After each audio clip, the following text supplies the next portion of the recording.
Welcome to the UCLA podcast. My name is Winnie. I'm Louis. Oh, my bad. I thought it was me. Scratch. Rewind. I really need to keep this for like outtakes or something. Welcome back to the UCLA podcast. My name is Winnie. My name is Arvis. My name is Louis. And I'm Kenny, and this is Spill the Tea. Yo, let's hope it match, yo. We matched. I think we matched.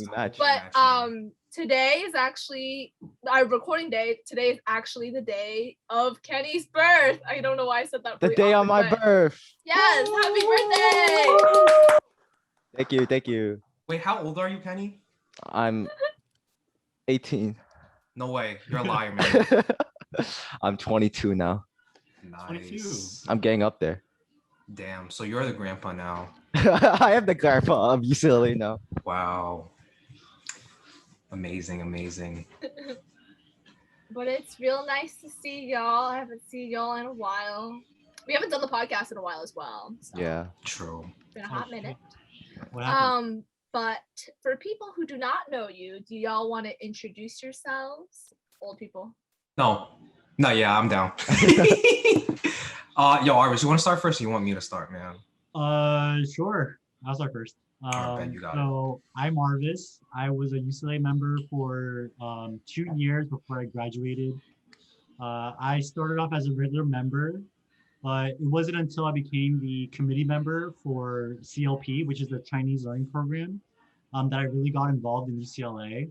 I absolutely loved being a committee member. It was so fun being under Rachel Law, who was the previous VP of CLP.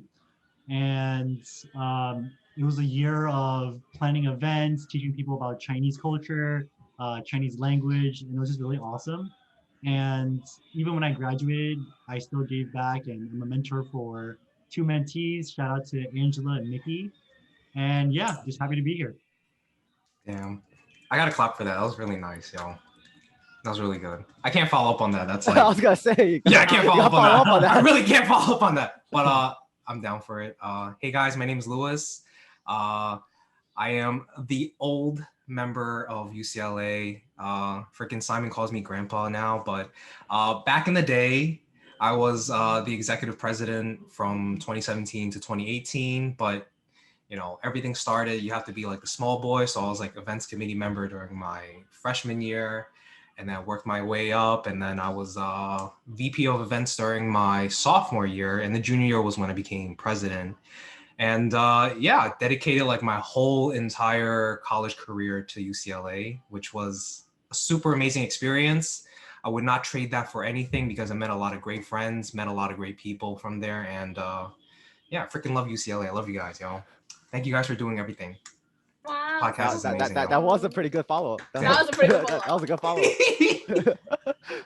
I feel like from the podcast members, I feel like I'm the oldest because I remember the days when Arvis, I think you were like USG president, I think, right? Yeah. And then Louis was my president in my freshman year. I remember that because I remember going to like a game night, and then like I think it was like we had to pick our favorite like e-board member, and I was in Russell's team, but I didn't know Russell then, but we just said like Russell's name, but like I think Louis or Alex won. But yeah, I feel old, and I'm graduating. What's it called? Even though Kenny's 22, he's not graduating. So Oh yeah, I'm staying an extra semester. Okay, cool. Yeah. Cool. Wait, but Arvis wasn't the president of USG though. Yeah. Really? Oh, you got completely wrong, Winnie. You're chilling. No, I was a chair of clubs and orgs, and I was basically responsible for being on between USG and club life. So that's why I was the president. Yeah. I'm cutting this out. Yeah. No, keep it. No, keep it. It's a learning. It's like, you know, part of the learning process. You know. No, just do a voiceover. Just be like, oh, and USG. Yo, caption. You should put a caption on the bottom. You're making me do more work. Oh my god. Do it. I think it's worth. I feel like it's worth. You know, you just like voice over yourself. It's like, oh, we got it. Oh, okay. We'll go on. Oh it's like those Chinese movies.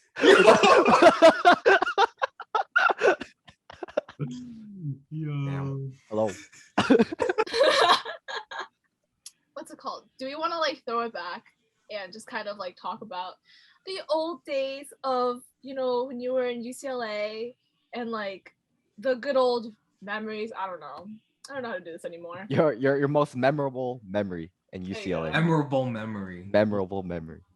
Or memorable moments. Yeah. I mean, there's a couple for me at least. I mean, obviously, like we've been here for like quite a while. There is definitely a lot of memories, I guess. I guess like for me, at least one big one was when I became president. It was like during banquet and they did like the whole announcement and all that. And I don't know, it was a very surreal moment. Like I know I already got the decision before that. They already told me, but it felt like it felt super surreal when it was like in front of everybody when like Nick was like, "Oh, Lewis is the next president." I'm like, "Oh, damn. Like, yo, this is actually happening." And I remember in your speech that you said that like you weren't like I think you said that you weren't planning on being president, but a lot of people like kind of encouraged you to. I think. Mm-hmm. Yo, TBH, I don't even remember what I said.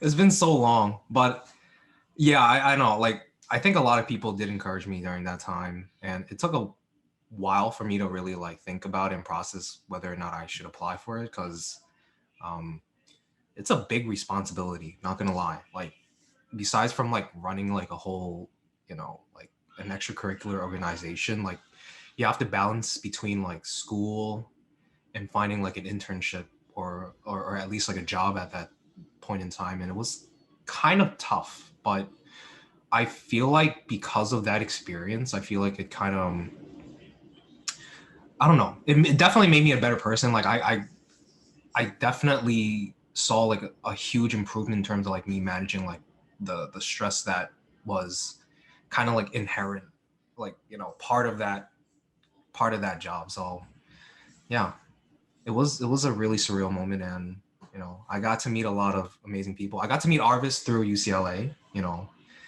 something that I really never would have imagined, but like, yo, we're super chill friends now. We always hang out and we always like, you know, talk trash about people, Arvis. Yeah, like just to add on to Lewis, I met him probably like a year before he became president. And when he was like just like a committee member, I saw how dedicated he was, and I thought he'd be a great president even from the get-go. I don't know if you remember this, Lewis, but the semester before you became president, we were playing basketball and we were losing all our games. Like we were playing Oh yeah, I remember that, yeah, man. in the basement, and we were like constantly losing games. It was a rough month for all of us. Okay, like Yo, I it don't know, was. midterms or something, and something. So maybe it was like, yeah, we were going through like midterms or something, and I remember we just kept getting L after L, and in that same month, all of us like leveled up. You became president. I got like the USG role, and I knew that like there was like a special bond between like us and the other basketball players like Russell, like Tony, and Yeah. I just knew that like the next year would be lit. I just knew that the year would be great. And I'm the one with the cursing issues, not Lewis. God. But I think, to be honest, my favorite memory isn't a specific memory. It's just like seeing how my friends have all grown. I remember Lewis was like really afraid about being a president. He wasn't sure if he could handle the responsibilities.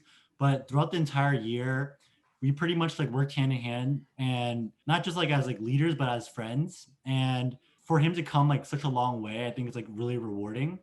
However, to pinpoint like a specific memory, I think it would be when MC Jin first came to Baruch. This was back before like anyone's year. It was the year before Lewis became president. It was under Nick Lee's presidency, and I've always heard of MC Jin, but I never like saw him. And the fact that he came to Baruch College and performed right in front of me, it like kind of made me reflect on who I was as Asian American. It broke the stereotype for me that like, you know, Asians are supposed to be quiet. Asians are supposed to like not get into the entertainment industry. So seeing him perform and thrive there kind of just like made me reflect on who I was as Asian American, and for that, like I think the entire event was just like so perfect too. Oh yeah, I remember he was like the headliner at that point, and I don't know, it just felt nice having someone to like kind of like represent us on stage too. Like there's very few well-known Asian performers like at that point in time. Like I'm not saying now, like now there's a lot of people, but like at that point in time, I felt like, I don't know how to say it. It was very few options for us to like kind of pick and choose like which performers could actually kind of like represent us on stage. And then MC Jin at that point was like, well, everybody knew him, you know, he did his rapping and all that stuff. And he was like, you know, super into the culture. You know, like my guy actually went to Hong Kong to act and all that stuff. So, you know, good for him. Yeah. Now he's done Wild 'N Out. Like he's still killing it. Oh yeah, he is. I haven't watched Wild 'N Out. Wild 'N Out now? I think. Yeah, So. Wait, is he? Oh. Yeah, he's like the token Asian guy. Replaced Tim DeLaGhetto. Oh. He's good at rapping, so you know he deserves it. Yeah, for sure. I would not want to go up against him. Like, no, you don't. You don't. You're probably gonna get like roasted, like my background right now. You're like gonna be on fire, like legit. Hearing you guys talk, and I'm just like, damn, you guys are old. No, we're not. You know? Old is a mindset. I feel like I don't know why people say like, oh, I'm so old. I'm like, bro, you're like 24, 25. Like you ain't that old. Are you guys the same age? I forget. I feel like you guys are the same age. No, Arvis is a year older than me. Oh. We're the same age right now, but I'm like 96 and 95. Oh yeah. Yeah. 97. Oh my god. And then 99. Oh. You guys are too young. I feel like 99 is like perfect because you're still a 90s kid and you still fall in that category, but you're also like, you know, Zoomer as so. What's great? So what's great about being a 99 kid is that you're. Dude. It's like 3 times already. It's only been 20 minutes. Jeez. My bad. But yeah, you're like super Zoomer, and yeah, I feel like you get the best of both worlds. Yeah, because like we were like in the age where like the internet first popped off, so we're still learning about it in school. Mm-hmm. And now the kids nowadays are just born with the internet. That's crazy. You guys ever use a Walkman? No. Yeah. Right? Like no. I used it. I mean, I kind What's of a walk? Oh, is that the with the cassette tape? And yeah. Oh, you gotta yeah, rewind. yeah. You gotta rewind it when you're like, you know, like when you're done. It's like, oh crap, I gotta go back to like my playlist. Like, oh, and it's like, oh, it's gonna play again. Yeah, you guys know the struggle. And like, if you miss, you know, like a fire lyric, you gotta like rewind, like click that button, and it just goes. Nowadays, you just like, you know, scroll back. Yeah, you scroll back. Oh, remember cassette tapes? Like you're watching like movies or whatever. You have to put it. It's like, dude, after everything, you just like have to rewind everything. Yo, facts. 70% of the people listening to this will not know what you're talking about. And then how They better do the research. Like building blocks. The cassette They tape. gotta do the research. Oh yeah. Still have cassette tapes at home, but like I don't have the cassette player anymore. It's kind of sad, yo. I can't watch those like bootleg movies that we freaking recorded on like whatever, like Disney Channel or whatever. I don't remember, yo. It was like so long ago. Yo, did you ever have the orange Nickelodeon tapes? Like it's like, you know, SpongeBob the movie or like Nah. Rats. You never had that? Dude, I was too broke. Oh, you bootlegged it in like Canal Tree or something? Nah. Oh, okay. We used to have those like for the kids who are watching, like, you know, like back then, you know how like you watch Asian dramas, like now you go like, you know, whatever website and you could just like illegally stream that. Yo, back in the day, like we used to go to like some freaking like cassette tape rental place for like Hong Kong dramas. Like back then, like my mom would be like they used to hustle with those ladies, like, yo, do you have like the latest, like, you know, this like Hong Kong dramas, like this TV series? And I'm like, no, we don't have it. We're gonna have it next week. It's like, yo, can you give me like something good? And it's like a whole like, you know, buy and sell trade kind of stuff. I was like, damn, you guys got it easy. Yeah, you kids. You kids, man. So privileged. Yo, clickety clackety, and you have like K-drama right there. I'm like, what? I don't remember anything. Yeah, we kind of railed from the topic. Very much. What's it called? Going back to UCLA, like seeing Gen 10, seeing the future Gen 11. Like, what do you think? Like, what do you think of the legacy so far? The kids. That's a good question. That's a really good question. Kids want to know, you know? I could start off first, actually. You could, Arvis. You got it, man. Yeah. So as I mentioned, I was like just a committee member, never took a VP role. And looking back, I kind of regret it because seeing how much fun everyone had in like the summer vacations or winter vacations, going to different like states, even countries. It's like really fun. I think, ooh, this might be some like hot piping tea, but Ooh. I actually found out about drama, like what the term drama meant when I was in UCLA. And I like it was like really petty stuff, like things that don't matter anymore. But I kind of lived my life in a very like PG, like rainbows and sunshines world. And then joining UCLA, I was never like involved in anything, but just like hearing, someone didn't like this other person because they did this. And I felt like I didn't know, like that world was like really foreign to me. But moving forward to like this year, especially with the quarantine happening, I was a little concerned that you guys might not be as connected with each other as you guys are right now, and seeing such a connected and thriving team, like not just eboard but also like the whole team, is like really really rewarding. Like Angela is my mentee and she's a secretary, and every time I talk to her about UCLA, she's like super super excited. She's always like learning like new things. Like in the beginning it was like creating a new newsletter, and then after a while it was like getting closer with people, and seeing her grow into this like amazing secretary, it's just been a really rewarding experience. I mean, What do y'all think? that- Membership? the tea's all in the past, right? The tea's all in the On pass. the drama's all in the past. It, yeah, Bro. like it's not like a huge thing. It's just like a past thing. Yeah. Damn. All right. Spill the tea. What do you got, former president? I got nothing, yo. Next. No, I'm just kidding, yo. Wait, could you repeat the question again, yo? I need to hear it clearly first to like understand and like marinate in my brain. Marinate. Let him marinate first. Well, I'm sorry you're old. My question was basically like, what do you think about like the future generations and how they've been able to carry the legacy of UCLA? Yo, it's during the panty. The fact that you guys are like going like 110% and still stressing about like planning events and trying to maintain like membership and keeping people, I guess, like invested within the organization. Like the fact that you guys are stressing during the panty when you don't really have that kind of like space, like that tells you something, like that you guys are like super super dedicated. Like I've heard stories where you guys are like still like planning, like let's say planning this podcast or like planning some like online event, and you're like, damn, like is it gonna go well, or like, oh, what am I gonna do? Like if the fact that you're worried, that means you guys care. And if you guys didn't care, like none of this would be happening right now, right? And so I feel like the fact that you guys are doing what you're doing right now is like, it already shows that you guys are trying to maintain that legacy, or just trying to build your own legacy, and so that people after you could kind of build on top of that. You guys have that online platform right now on check, on lockdown.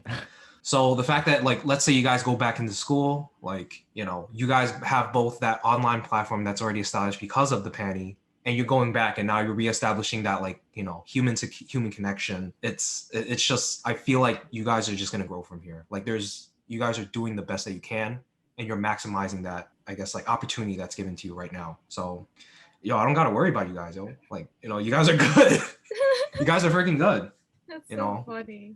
This entire question was just basically, just to get praise from y'all. Thank you. Thank you. We know we did well. Thank you. You don't need our praise. Like, I feel like you don't need our praise to know that you guys are doing like the best that you can. Like the fact that you guys, like, if you guys support each other and you guys realize like the accomplishments that you guys achieve, like I feel like that's already enough. Like our like, yeah, we could give our opinion, but like in the end, it's more of like, if you guys feel like you've done enough. If you felt like you didn't do enough, then maybe there's like a little bit more that you guys got to put in. But if you feel that you've accomplished the best that you can, then I felt that that's like the entire world for you. Like that's okay. You don't really need our approval. Like you guys make your own. Like you guys just go for it. Like you don't need us to like be the best that you can. That's for me. Mm-hmm. I mean, like it's still pretty interesting to hear like what you guys like think from like the outside of like what we're doing. So it's still helpful to kind of understand like what you guys think of what we're doing on the outside when we're so concentrated like on the inside. Since like you guys are old, out in the workforce, like how's it been for you? I think that's like a concern for me because like I remember in junior year, like senior year, like people like are busy like graduating and like Yeah. kind of trying to get their life together. Mhm. And so like I'm graduating and I have my life together, but like I feel like I'm gonna be worrying, or not worrying, but like it's just gonna be kind of sad to not have student life. Mhm. And like, do you guys ever feel like not so connected as like a alumni? Because like, you know, you're not really in the midst of everything. I think that's like a genuine concern for me. I don't know if I was gonna talk about this on the podcast, but like it's just really been in the back of my mind, like coming like August, September, like I'm not gonna have UCLA anymore and I'm gonna be at work. But it's like it's gonna be kind of sad to not really have like that, like to have UCLA. UCLA is right here. I know, but it's Damn. like Damn, you know, that's people really are good. busy. That's really good. Damn, you got me right there. You got me right there, yo. That's really Yeah. good. The field. I said too much. It's too late for this. I could start. I mean, life after let's see, life after graduation. So I graduated like December 2019. And then right after that was like the start of the pandemic. Like December 2019, and then like what is it? Like lockdown started like March 2020, right? Yeah. So I didn't really have that kind of like gap where it's like, oh, like everything hit me. I felt like right after like me ending like you know undergrad, graduating, getting my diploma and all that stuff, like I had like that kind of like 1 to 2 month like to like kind of like rest up from like all the schoolwork that I've ever done. You know, I was like getting ready for like my full time and all that stuff, and the pandemic happened. I was like, oh, we can't go out anymore. It's like what the heck? Like I have like, you know, a couple of months before full time, and then I can't hang with friends. And it kind of like I guess it kind of struck me like, oh, like I didn't even have the opportunity to go hang out with my friends before I started full time, and now that it's like a national like, you know, mandate that we have to stay home, it's like, oh, we actually can't go out. And then I guess like out of nowhere we just started, like me and a couple other UCLA members, including Arvis, like we're like super good friends, and then we just decided to like start doing like, you know, these like weekly, you know, hangout sessions. More, it was like first like game night, and then it started evolving to becoming like a hangout session, like similar to this podcast. Like we just talk whatever is in our mind, and we try to like share like different thoughts that we have, or like different ideas, or we just try to encourage each other like to kind of like survive throughout this whole pandemic. And it's kind of like this, whoa, it's like a big sneeze. My bad. You know? Super big sneeze. But like I guess we kind of build that like little community that I guess it was needed, because we can't see each other in real life, so that we needed something to like kind of like keep us in check. And I felt like because of this community that we built, like I feel like we've gotten closer because of this, even though we don't have that like human to human connection. I was like wondering if like Arvis felt the same way too, because I'm pretty sure he does, but you got it, Arvis. Nah, I don't really with these people.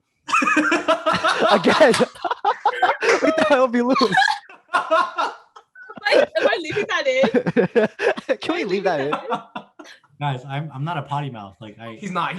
Yo, I am. Usually I am. I'm a good boy. I'll just leave. It's fine. So the question was, how have we maintained our relationships after college, right? Yeah, because like for like I'm just kind of worried that like after like I graduate, like no one's gonna talk to me from UCLA. I'm just gonna be by myself. So that's what I'm worried about. That's not true. Yeah.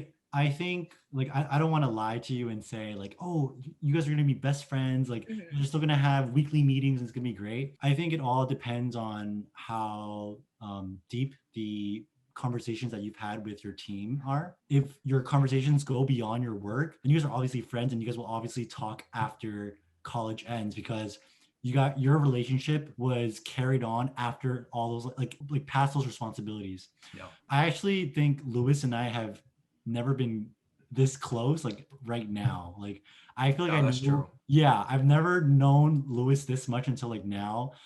Being part of that group chat with the alumni, like, you know, shout outs Alex, Russell, Tiff, like a lot of like OGs. We just talk every Friday, even Saturday, and we kind of just like it's like this podcast where we just talk about our feelings and how we view the world, and you know how terrible our week has been. And we just like get together because we know that UCLA doesn't really define us. What defines us is who we are as people. And I'm happy to say that we actually got an Airbnb together like just like less than a month ago, and we celebrated Lewis's birthday, and it was really, really fun. And I feel like stuff like that like continues to strengthen our relationship. So it like our friendship now extends beyond UCLA. It's more about like, you know, what experiences can we cherish together, like through like the great stuff like Airbnb, and also the bad stuff, like, like COVID sucks for everybody. So yeah, I think when you're looking forward to not just UCLA stuff, but other stuff that kind of connects you, that's how you like keep the relationship going. That's true. That was very good advice. Yeah. Yes, go. That I was feel really I feel well like for said. COVID, it really like the only one good thing that came out of COVID was that it brought a lot of people together. Yeah, that's for Right? sure. That's for sure. Because even now, like when we're like disconnected, we're more connected than ever, like with Yes. other people. Ooh, that's a bar, my Yo, Bars. Let me write that down real yo, quick. write that down, and then next time you face like MC Jin, you got something to say. But I think it's like the commitment. Like if you're willing to commit to that, like I'm not saying like, oh, it's like a boyfriend girlfriend kind of thing. It's like if you're willing to commit to that relationship that you've already developed with someone, I feel like if you feel like it's worth it, go for it. Like don't be like, oh, I don't want to be the first one to like reach out or whatever. Like because it's gonna look bad on me. It's like if you feel like that person is worth continuing a friendship with, then I don't see why the pandemic should be stopping you from like going like from pursuing that kind of like friendship with someone. Like I feel like the fact that we've been super committed like every week, like Arvis, me, like Alex, Russell and them, like we've been so committed and dedicated that we've been meeting every week that we were able to kind of like create that like schedule for us to like follow. And then from there, it just blossomed into like something beautiful and amazing. And that's just crazy. Like it took the pandemic, like despite all the tragedies that's happening like throughout the whole world, like rest in peace to like everyone that's affected by it. Like it's just terrible. But like the fact that we were able to kind of like find the light in this darkness that we're living in, like I felt like it's something that was like super inspiring and like super beautiful, and that we were able to kind of like make the situation a little bit better for all of us. And so I feel like Winnie, it's good that you're scared. That means you care. But if you're scared and you don't do anything about it, then it's kind of like, it's kind of unfortunate. But if you're scared, but you are actively going out to like make a difference, then, you're on the right track, and you're going to find like people that you want to maintain contact with. It doesn't have to be like everybody, because that's super unrealistic. And, sometimes it's just like, not feasible. But like you find like a couple of good people that you really vibe with, and they really vibe with you, then I feel like that's already a big accomplishment, and you already done like 100, 2000%, 2000% of the work. Don't be scared. It shouldn't be holding you back. It should propel you to like higher levels, I feel like. That Winnie. was pretty good advice. Winnie, I'm right here. Just shoot me a message, whatever. Yeah, Kenny's right there. That's so funny. What's it called? But thank you for y'all's advice. What's it called? I had a good punchline and I forgot it. It's not a punchline anymore. You forgot it. I forgot. Wait, I was gonna say thank you for this therapy session. That's what I was gonna say. Thank you. Wow. Thank you. But since like we kind of talked about like the whole pandemic, or whatever, but like how have you guys been in terms of like, is there anything new that you learned about yourself, or like how is like, I don't know, because like I feel like you kind of learn some things about yourself.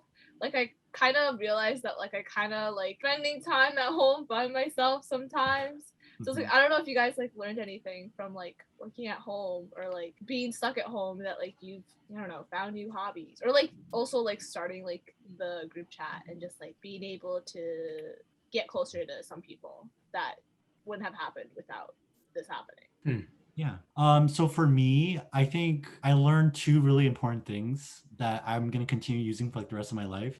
One is cooking. Because I'm at home all the time, I have started cooking a lot more. I have subscriptions to HelloFresh and Sunbasket, and then I alternate between the two just to like mix up the recipes and stuff. So cooking with my mom has been really fun. We made bulgogi meatballs. Wait. Don't sponsor anything. We are not sponsored. We are not sponsored. We are not Thank you. sponsored. We were not sponsored yet, but Oh, we will gladly accept it. yeah, Yes. I don't mind getting paid, or they getting paid. Thank you. Yeah, these food subscriptions have been really well.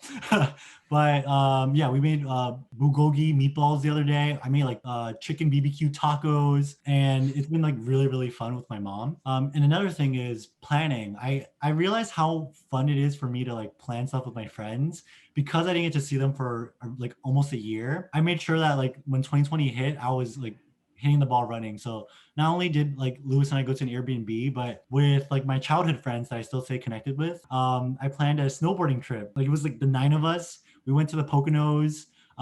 And for a lot of us, it was like the first time or second time snowboarding. And I spent a month just planning and making sure that like all the details were properly laid out because we haven't seen each other for that long. I bought avocados 3 days beforehand so that by the time the trip started, we can have fresh guacamole because one of my friends made like really good guacamole. And all of this was like, it made me realize how fun it is to plan stuff. So now that like it's like another one of our friends, like Russell's birthday, I plan on planning that with like Alex and Lewis too. So yeah, really looking forward to planning. Wait, was this gonna be a surprise birthday? No. He knows. He knows. Okay. Don't worry about it. He knows. He knows. This podcast comes out. You watch it. What? Oh, word. No, but he lives in like Long Island, so it's really hard for him to come out. So like we want to do like a really big thing and make him enjoy his experience in New York City. Yeah. I miss Russell. But so the question was what I learned about myself during this panty, right? Yeah, whatever wouldn't have happened without the panty or something that you learned or Or hobbies. Or Didn't you start YouTube videos?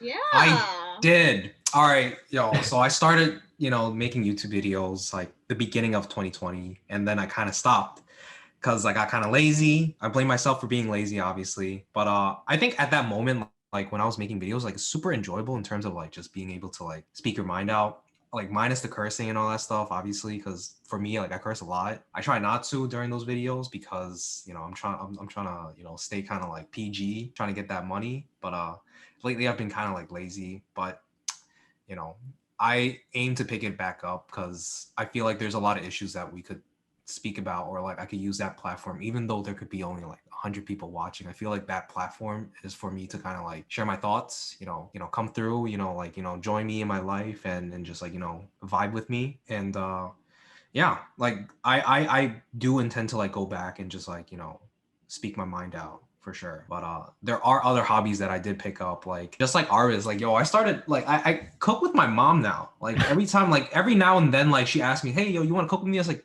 yo, bet, mom, I'm gonna pull up. Like, I started cooking a lot, like, for her. She's like a traditional like Chinese lady, so there's like a lot of Chinese dishes that she's been kind of like teaching me. And so like my mom's also from Vietnam, but she's like ethnically Chinese, so she knows like a lot of Vietnamese dishes that she's been teaching me as well. So I've been helping her out through there. So kind of like through cooking, I've been learning a lot about like my culture and my family's past, and just like how it just evolved to like now that the culture that we have is being put into like the dishes that we're cooking, which is like a super amazing thing because I get to eat it after that. And yeah, I think my cooking is not too bad. It's edible. People won't die from it. My family's been like kind of like, yeah, it's pretty good. I don't know if they're lying, but hopefully they're not. But yeah, I've been cooking and then vlogging too, but I'm not gonna plug my channel because I feel like it doesn't have the clout yet. It doesn't have the clout yet. If you want to, we can clap and they'll go here. Right here. Oh, right do that. right there. Wait, Yeah. where? Right there. Right there. Yo, Right there. Right there. Plug my channel. Stop, Bam. Kenny. Love you guys. But It's me. I'm editing this. oh, thanks, Winnie, for the edits. But yo, real talks. How have you guys been doing? Because like with the panty and all that, like, same question to you guys. Like, what did you learn about yourself? And I guess like, how do you keep yourself from being sane and being, under mandatory house arrest by the government? Yeah. Kenny, do you want to go first? Because honestly, I'm good at asking the questions but not answering them. So Okay. I'm gonna sip my water. Me too. Like what has been keeping me sane? Like, what have you Yeah, learned what have you been about doing, yourself? man? Or what am I doing? Yeah. I really haven't been doing much. But like you guys, like I felt like this pandemic really brought me closer with a lot of people within UCLA. And because like we also do like, well, beginning of the semester we used to do like late night talks where we where we share about our greatest insecurity. You and still we're have like, that? like, oh shit, oh word, like I didn't know that about you. Do you guys still do that? I have to join sometime. No, like this was like in the beginning semester where we were all trying to get to know each other. That's cute. Yeah. Yeah, that's fun. And yeah, and from there, like, friends Friends Kenny, have been didn't you get a home gym? Like I see you working out now. Oh, man. yeah, You yeah. got swole, bro. He's been getting swole. With your Yeah. stuff? Oh, it's in my garage. So during the summer, like I was just slowly buying equipment as they came in stock. Yeah. Cause like everything was being sold out, and then when school Oh, started, yeah. I was like, oh, I finally have a home gym now. Oh, Mhm. that has been keeping me sane. That has been Working out? keeping me. Yeah, working out has been keeping me sane. Nice. What is your setup like? Is it like dumbbells or do you have like barbells and like the weights and stuff? Oh, just the plates and then the barbell. Yeah, Shoot. You got a whole. He's ready. yeah. Plug in your numbers. What's your bench press, squat, and deadlift? I don't squat. I don't deadlift. Oh, You don't squat?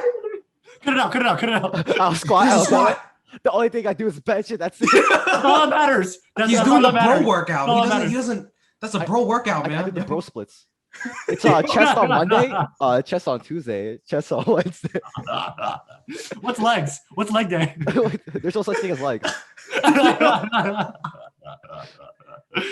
Yo, on the Zoom, you don't see your legs too. So you're like, you see all. Yeah, you just all look- the you games look here. big. You see That's the all you big- need. That's all you need.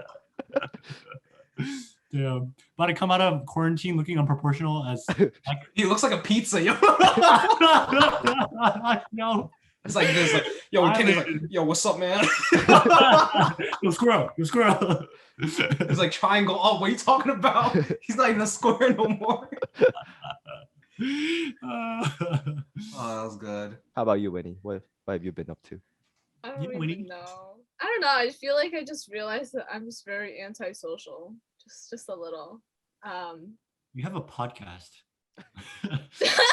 Bi-weekly. Damn. Bi-weekly. You seem pretty okay? social right now. Yeah.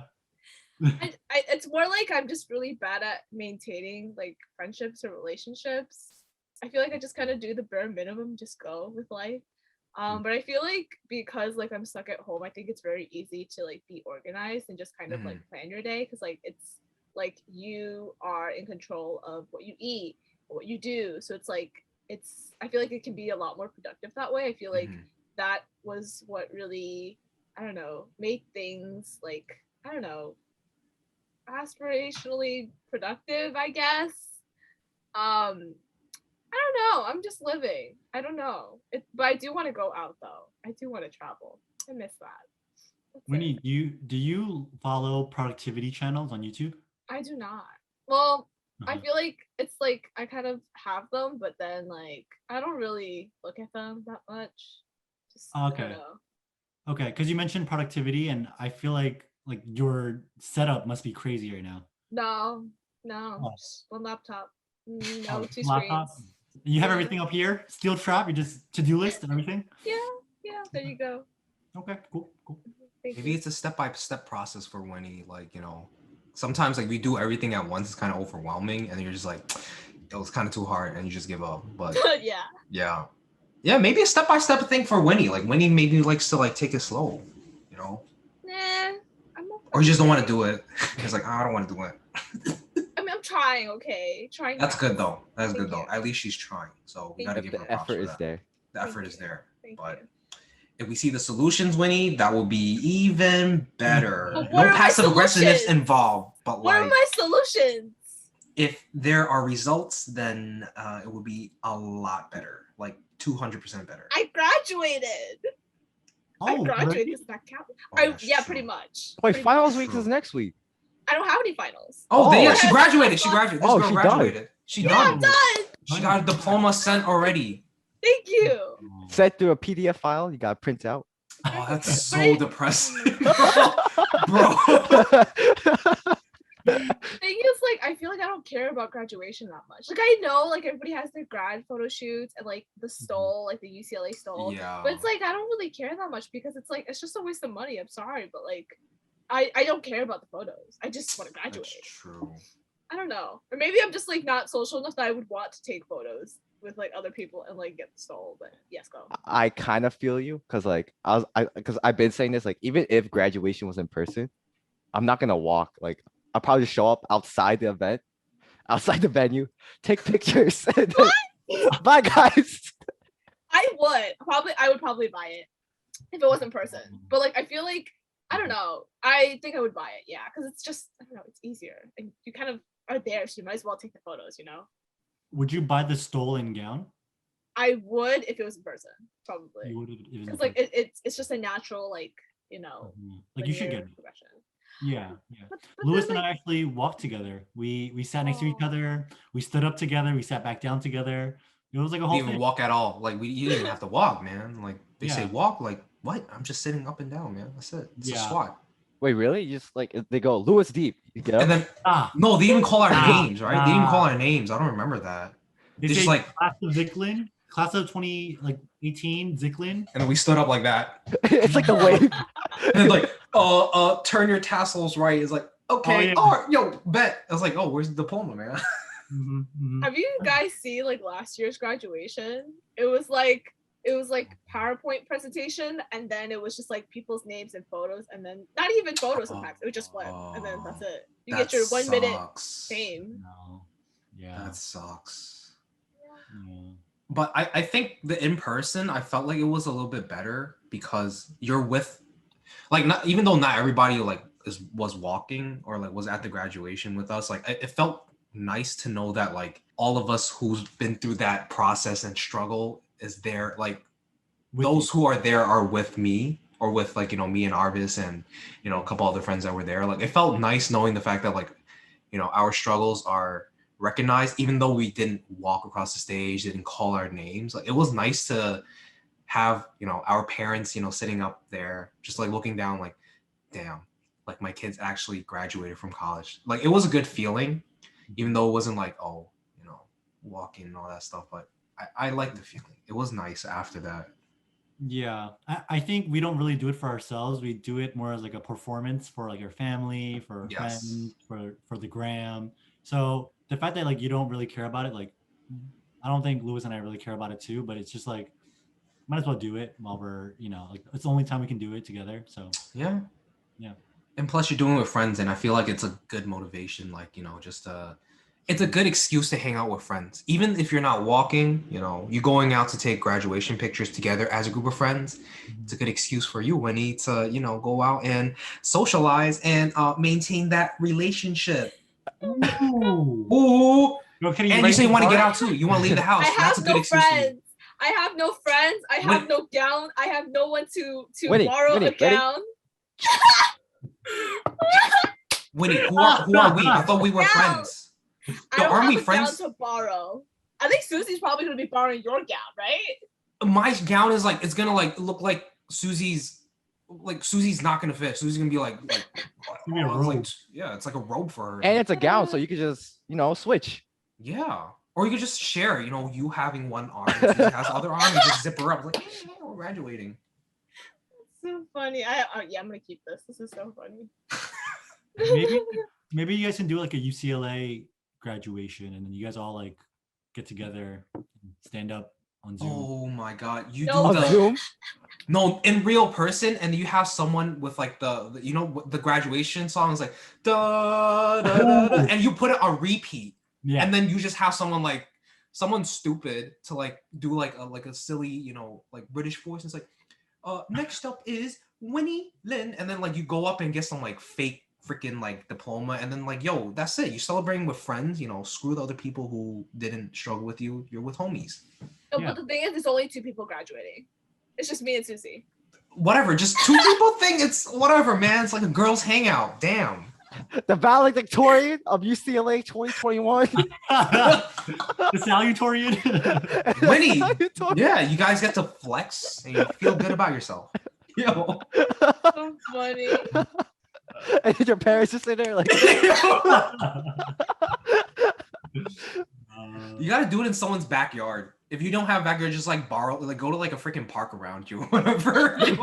It's gonna work out. the Bobs and Parks week. Oh my God. they look to the left. The kids on the side. Like, what are they doing? People are stupid. Yeah. One week. So yeah, Winnie, yo, it's perfect time for you. Good excuse to go out and take pictures with people. People are really gonna think I'm antisocial and I am like, yay. But also, Kenny, your face is so red. I know. What's wrong with Whenever I laugh, I get mad red. I want to talk with you guys, whatever topics, and then we just talk about it, I like talking with you guys. Oh wow, so wholesome. But okay, I think another topic I wanted to talk about, because like it is API month, and I feel like both of you like my impression of you guys is that like, what's it called? Arvis is the wholesome one, and then Lewis is the Arvis is the one. wholesome one, but he's been cursing Arvis this entire podcast. Yeah. Winnie, cut it out. They don't know. But what's it called? Like, I think both of you guys are really dedicated, like, to culture, and like also like, I feel like being Asian American is like a really big thing for you guys. So I kind of wanted to talk about like, how has it shaped you the way you are? It's a very deep question. Because I feel like when it comes to this topic, like I have a lot of like, I don't know, concepts about it, if that makes any sense. Mm-hmm. But how has your culture influenced you in the choices you've made? I want to like Uno reverse card real quick. Like I know what your concepts are, because I feel like when I was in college, I really struggled with my Asian American identity. I didn't know like what it meant to be Asian American. I felt like it was actually the American part that like really confused me, and sometimes I felt like I was too Chinese for the general population and too American for the Chinese people. So I want to know like what you think about being Asian American. Mm-hmm. Like I read this article like a long time ago where it was kind of like for people with like who belong to two cultures, it's like they're too this for the like the other culture, but they're too this for the other. I don't know if that makes sense.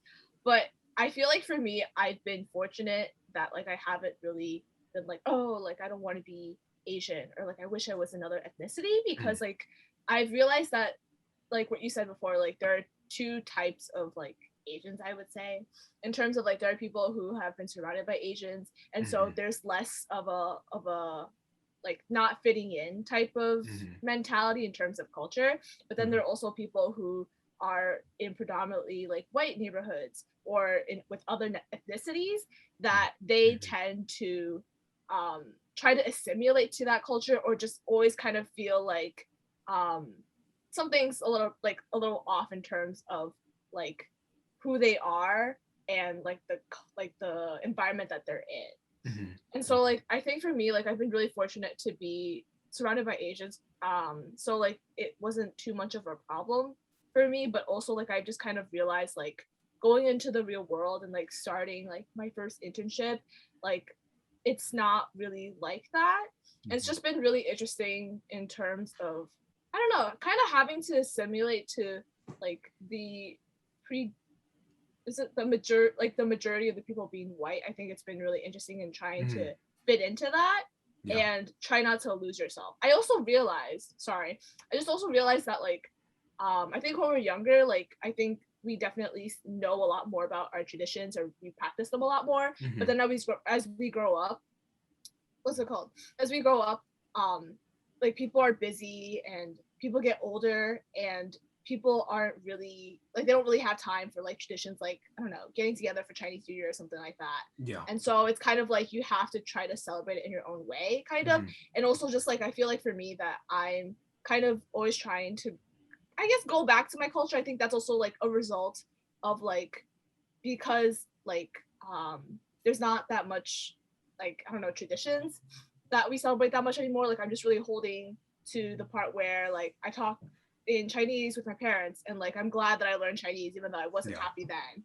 Like those are things that like I think have influenced me in terms of like, yes, like I'm very American, but also like I'm very glad that we retain like our Asian traditions in my household for a little bit, if that made any coherent sense. That makes a ton of sense. Yeah, I think a lot of people are going through that. I think everyone I know felt the same way you did, in the sense that like at first they didn't like that their parents are telling them to go to like Kumon or Chinese school. But looking back, like we're all trying to like flex our Chinese down to our grandparents, and we're trying to like, I'm Asian, like I know these words sometimes, only food. So I think like that's all. Like I also relate to that struggle that you had. But to share my Asian American experience, uh, I was like born and raised in New York, and New York, like I was surrounded, like I went to like the Chinatowns, like I'm from Bayside, so like Flushing. So I too didn't really have that culture shock or like feel like I didn't fit in. However, when I went to middle school, like elementary to middle school, I went to school in like like it's called Shuangwen School, which was located in the lower, like the bad part of Lower East Side. Back when it was like before it was like gentrified and everything. So I would have to pass by the projects every day to go to school, and I remember walking past, and there was this like big guy. He's like probably like 3 years older than me, and almost every day walking to school, he would just like whisper to me like you like he would whisper like really derogatory Chinese anti-Chinese slurs and like be very like verbally aggressive. And I would always try to like walk away and like look down and not try to cause a scene. And I didn't know how much that affected me until I saw like the recent Asian hate crimes. I don't know if you guys follow like Rice Feed, Next Shark, but seeing all these like anti-Asian hate crimes made me think about like how do these victims feel, and the only experience that I can like look back is that time those times when I was little when this you know like this kid was like a lot bigger than me and he was older than me too, and that feeling like of helplessness is um something that like I like really like made me feel really sad when I saw these victims on the news. So um sorry to like go all over the place, but like growing up and witnessing that and seeing how the anti-Asian hate crimes have occurred, I think like it sucks that we are being attacked for like the color of our own skin. But I think now more than ever, we need to be united and really like speak up for ourselves, whether it's like if we're being the one who's being attacked, or if we're seeing other people who's being attacked, we need to stand up and be in solidarity and say that like that's not okay. Like even like the smallest things where someone's like yelling a slur across the street and or like harassing um like an Asian lady on the street. I think we need to stand up for those Yeah. microaggressions, because if we don't stand up for those, then it's just going to escalate to even worse things. Yeah. We've seen the that spa that got shot up in I believe Georgia, and I feel like that was like America was like in such a like anti-Asian frenzy that I knew that eventually there would be like deaths, and it's like it sucks to say that, but it like we might see this on the news like time like once or twice, but I feel like it's in the back of all of our heads, and I think now more than ever we need to like stand up and be strong together. Yeah, for sure. I guess my experience was a little bit different than Arvis. Like for me, I was raised in a pretty traditional like Chinese household. Like we speak Cantonese. Like I've been speaking Cantonese my whole entire life with like my mom, my aunts, my uncles and them. And like I've gotten to the point where it's like super fluid. Like I'm fluent and I could, watch, Hong Kong dramas and TV shows without like reading subtitles or whatever. It's like my second language. Like it's easy for me. So I think for me, I've been always exposed to like the tradition because I think I felt that my parents given that we are not living in East Asia anymore, like I felt like it was for them it was like their responsibility to be kind of like passing on that kind of like the Chinese values that we had, the traditions and the cultures that they had, and felt like it was their responsibility to be passing on to their children, me and my two siblings, and I felt that it worked out because those values are still guiding me as like who I am like today. And I want to thank like my parents and my aunts for taking the time to like speak to me in Chinese and to like like teach me and understand like how the Chinese culture worked. And so like I felt that for me, I was like more in tune with like that East Asian kind of like thought process, I guess. And so like I it, I don't know, like just seeing issues now where like with Asian hate, there are times where like where my mom and they would tell me like, hey, like, oh, just don't speak up, like don't like, you know, what is it? What's that quote? Like silence is golden, right? I know like it's like also a Western quote, but like I feel that as an East Asian, like I felt that it resonated with me a lot because as a kid and throughout my whole entire life, they've been telling me like, oh, just like don't speak up, don't try to like look for trouble because you know it's not our place to like be looking for trouble. And I kind of understand from their thought process like we shouldn't be the ones who are looking for trouble because if we look for trouble, we speak up against like speak up for ourselves and all that, like we're ruining that kind of like life that we build, like we're disrupting that equilibrium that we've developed, like us as East Asians living in a foreign country, even though we're citizens, like we still are not fully part of that culture. Like they don't accept us for who we are, even though we have, you know, we're Americans, we speak English, we know how the American culture works, like we are Americans, right? But they kind of see us as foreigners. And so like the fact that like my parents don't want us to like destroy that like oh equilibrium, like I get that. But I think it comes to the point where like our East Asian values of silence is golden. Like I feel like it has gotten to like that apex where we can't ignore the issue. It's literally attacking us in our face. Like people are dying for like are dying because certain people just don't like who we are, or just like they view us as the cause of the virus. So I feel like at this moment, at this apex, like it's our responsibilities as, you know, my parents, like we're our parents' kids, like it's our responsibility as their kids to speak on their behalf because they didn't have a voice. We are living in America because we've been taught to have a voice, to speak up for like, you know, for our freedoms and for our rights. And this is exactly this moment where we should be speaking up against, even though how minuscule it could be, you could be changing someone's life, you know? Even this podcast, even though we're like talking amongst like just like, you know, Chinese, like we're all Chinese, we're speaking amongst ourselves, like it kind of like if someone watches this video, it could change their life, you know?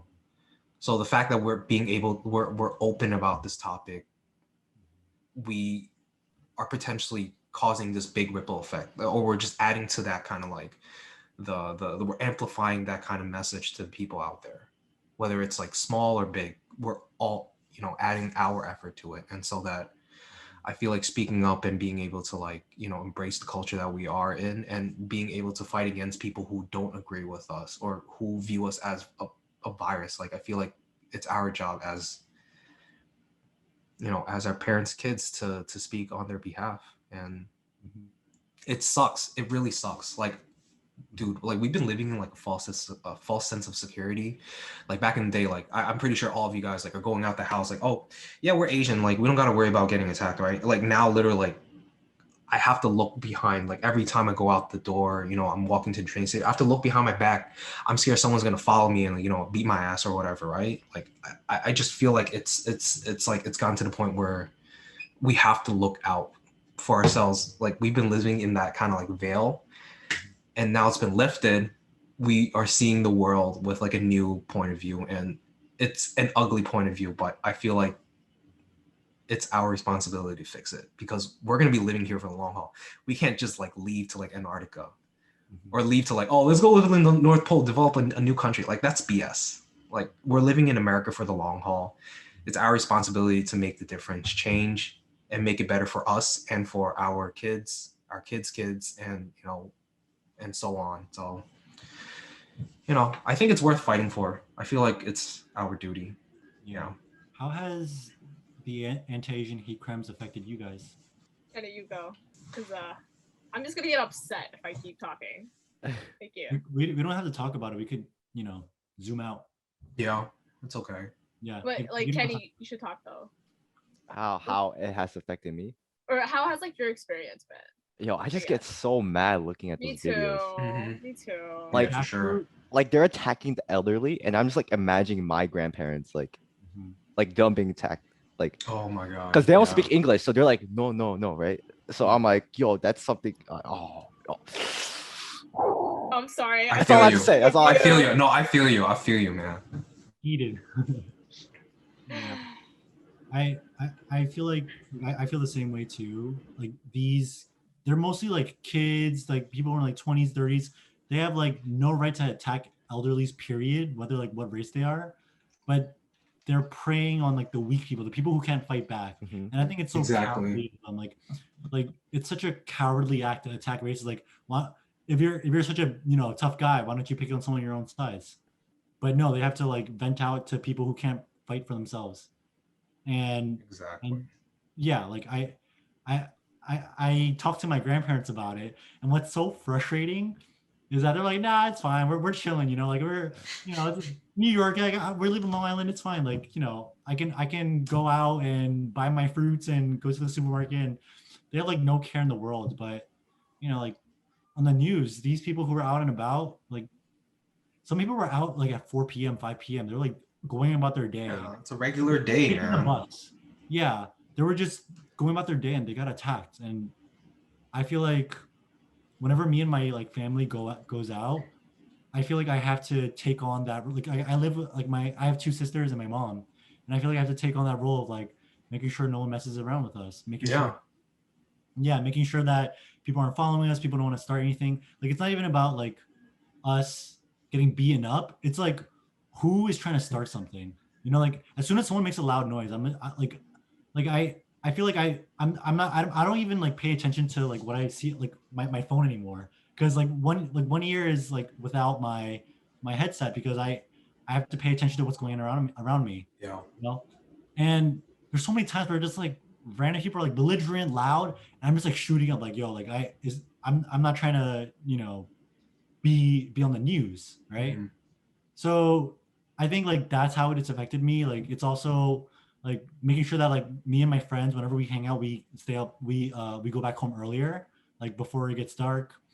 During the Airbnb, we actually chose to stay indoors most of the time, and we planned our activities indoors because we didn't want to go outside. And it wasn't just because of like COVID, but also because like we don't know if someone's gonna try to start something. So yeah, like these like minor things that we have to keep in mind of. I think it's important that we remember like this is life right now. Do we want to have this future for the future? Do we want to have this future for our kids, for our cousins, our little cousins, And I think remembering what's going on right now will help us find the willpower, find the voice to prevent it from happening again. And I think as an like a second generation um, citizen, immigrant, second generation person, where like my family, like they moved like 20 years ago to have a better life.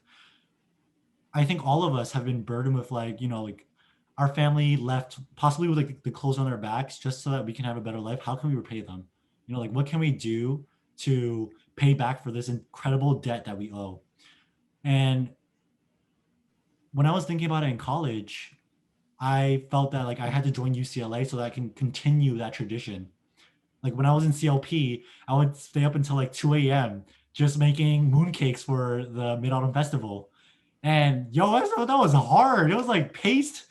It was like making a lot of like yeah, like we had to like it was like I spent like 2 hours just trying to make food for the event, and it was like super super tiring. But I knew that it was like I had a purpose, and I think past that now, like I don't want to just continue on our tradition. I also want to leave a better future for Asian Americans in the future. Sorry, I went on a tangent, but No, That was you're good. You're That That was good. was really really good. good. That was really, really good, man. it's like been an hour and a half now. Can't believe That's it. I thought we It's spent been a like an hour. while. It's been a while. Even though like we're ending on such a heavy note, I feel like definitely like I can feel like exactly like what you're talking about in terms of like having to feel safe. And I think that um I think it's just gonna take a lot of change and also just uh a lot of things that I don't know about. But Like it's just gonna take a lot of systemic changes and other things that I hope that will be a little bit better and just things get more normal. Yeah. Back to like to 2019. But is there any like parting words that you guys wanna give? Maybe advice? Any words of wisdom? Yeah. Words of wisdom. Yeah. Maybe for incoming freshmen or maybe just like a reflection, graduates. Or maybe just a reflection of like how this podcast has, this experience has been. Whatever you like to talk about. Well, I had a great time talking to you guys. Even though Winnie called us old like 17 times, I still feel super young, 24 years young. Yeah. But, like real talks, I think what I learned and continue to learn is that everything we do is a habit. Like if you want to be successful, make it into a habit. And I think in college, like I made it a habit to go to as many events as I could. And that's why it was so easy for me to like join USG, easy for me to join UCLA. When you guys go into your careers and you want to excel in your goals, like whether that's like maybe a specific deliverable or you want to climb up the ladder real fast, I think like wherever you are right now, to the listeners tuning in, whatever your goal is, just turn it into a habit, and eventually it will be light work for you. Like it won't be a second thought. It won't be this like insurmountable goal that's like a mountain that's impossible to achieve. So yeah, I think you just like start small and then find people along the way to support you, and you'll be there eventually. Damn, that was really good, Arvis. What about you, huh? I don't know. I feel like I have a lot of advice for people that I typically don't follow, which is really bad.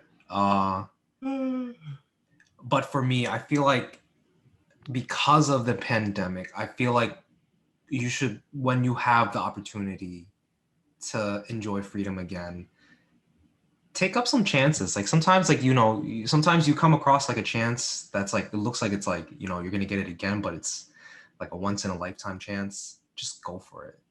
I think because of this pandemic, it's like, what's there to lose? You already lost like, what is it? Like a year of your life, like almost like 2 years of your life. Like once you get out, freedom, like just go for it. Like, I don't think anything is stopping you. Like nothing should be stopping you from chasing after like, oh, this dream or like this goal that you have. And yeah, it took a freaking pandemic of being trapped to realize that like, if there's an opportunity that's, in front of you, go for it. Like if you fail, whatever, it's a learning process. If it succeeds, then really good for you. But don't let this pandemic stop you. If you want to pursue something, go for it. If you don't, that's unfortunate. But there's another chance that you could find a new opportunity. But keep going, guys. I believe in you. Pretty good advice. But that is definitely all the time that we have for today. Thank y'all for tuning in, and see y'all at our next episode. Bye. Bye. I love you guys. Oh. Did the thing.